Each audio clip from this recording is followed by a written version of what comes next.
Today, we're diving into one of the most incredible success stories of our time, the story of Elon Musk. From a young dreamer in South Africa to the founder of multiple game-changing companies, Elon's journey is filled with highs, lows, and an endless determination to make the impossible possible.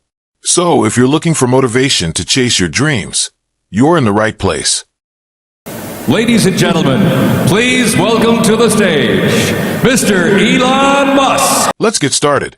Born on June 28, 1971, in Pretoria, South Africa, Elon Musk wasn't always destined to be a billionaire.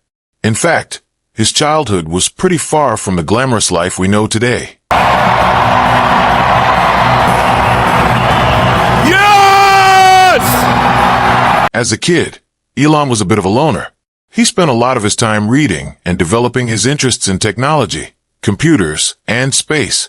He actually taught himself computer programming at the age of 12. And get this, he sold his first video game, Blaster, for $500. Yeah, you heard that right. This kid was already hustling.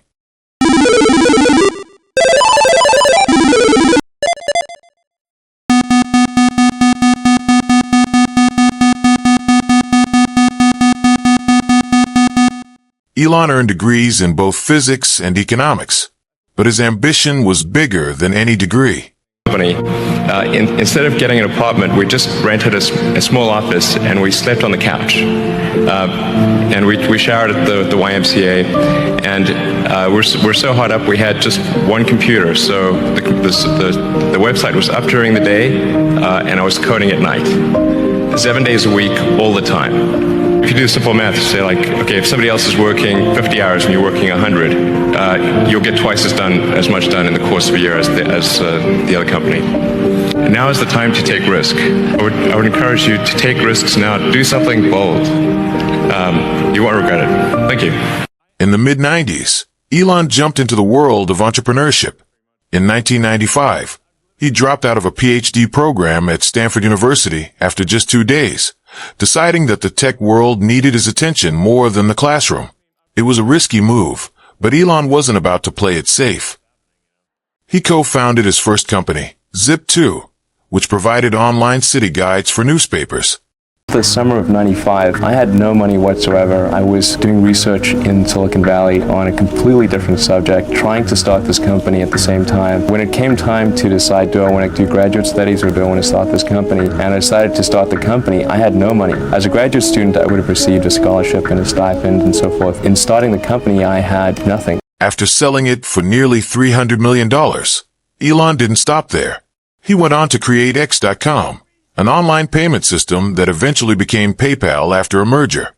Fast forward to 2002, and eBay bought PayPal for $1.5 billion in stock. Elon's share?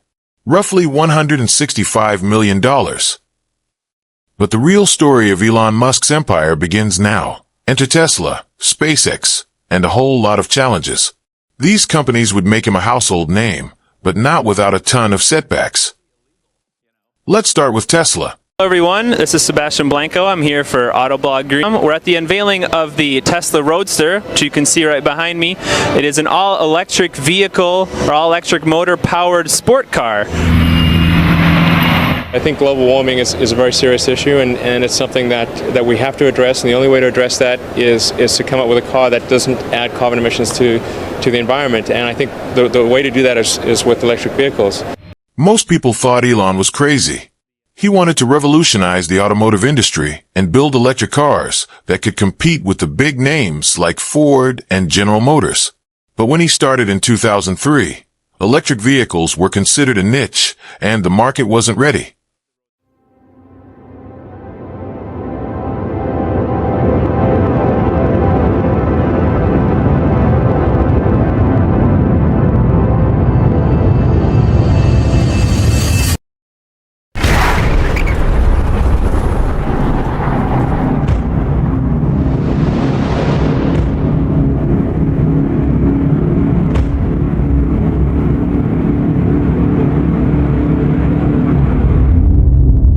By 2008, Tesla was still struggling. The Roadster, their first car, was a high-end electric sports car, but production was slow, and it was too expensive for most people. At the same time, the global financial crisis hit, and Tesla was running out of money fast. I'm the chairman and the product architect of the company. And what car do you drive yourself? Well, Tesla Roadster, of course. Is that the only car you drive? No, I also have a Porsche Turbo. And That's the family car. what kind of mileage does that get? It's 20 miles a gallon, so it's actually good as a sports car goes. You know, but my daily driver is the Tesla Roadster. I have production unit 1, and I drive it to work every day. I put 2,000 miles on the car. In fact, in 2008, things got so bad that Elon had to make a tough choice: pour all of his remaining money into Tesla, or let it go bankrupt. He was living on loans, and many experts were predicting the company's collapse. At one point, he had a big short position against Tesla, which was kind of, I don't know if that's true or not, but it seems weird. People I know who know the situation well, they said, "Are you sure?" They said, "Yeah, he had a big short position against Tesla, which obviously didn't work out too well." But anyway, I think he's generally got good intentions here. I think he's probably just not. I don't hate Bill Gates, to be clear. I think he just probably doesn't know the science. Yeah, I just thought it was odd because I knew that you guys were developing a semi. But we have prototypes that actually drive. That actually drive. Like we've used them to transport cars and stuff. It's not like it's not like a unicorn. Like To save Tesla, Elon actually invested his own last remaining funds from the PayPal sale, around $55 million, into the company. He was putting everything on the line. So you said if they kill the company, it's them. But doesn't the buck stop with you? I mean, you're on. I have to say, choose your question carefully. There's 5 minutes left. Okay, but so is this the question you want to ask? The same question is you said that they are killing the company, but you're the head of the company. The buck doesn't stop with you? Elon's gamble paid off. Tesla survived. In 2012, the Model S was released, and it was a game changer, widely praised for its performance, design, and technology. This was the turning point for Tesla. Fast forward, and now Tesla is worth over $800 billion, becoming the world's most valuable car company. I'm not just MAGA. I'm dark, gothic MAGA. This glass, please.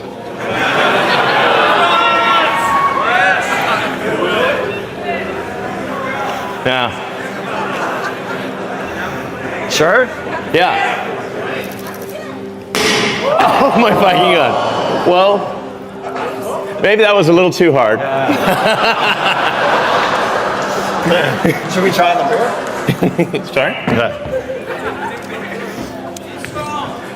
It didn't go through. So that's a plus side. Let's try the beer. Try that one, really? Okay. Yeah. Sure. Oh man, it didn't go through. All right. I think what Elon's done with Tesla is fantastic. It's probably the biggest single contribution to showing us that electric cars are part of how we solve climate change. And now he's got a carbon removal challenge. So we need more Elon Musks. We need one for steel and cement and all the different categories. So you're not short Tesla stock, just so we're clear. Yeah, I'm not. I don't talk about my investments, but I think he should be very proud of what he's done. Let's talk about SpaceX. Elon had a bold vision to reduce space travel costs and eventually colonize Mars. Sounds impossible, right? Well, that's exactly what most people thought when he launched SpaceX in 2002 with $100 million of his own money. SpaceX faced lots of failure. Their 3 consecutive rocket launches ended in disaster. The media had a field day with their failures, and many people thought Elon was just wasting his fortune. By 2008, SpaceX had burned through most of Elon's money, and it was literally a matter of life or death for the company. Elon refused to give up. In 2008, after nearly bankrupting himself, SpaceX succeeded with the Falcon 1 rocket launch. That victory kept the company alive.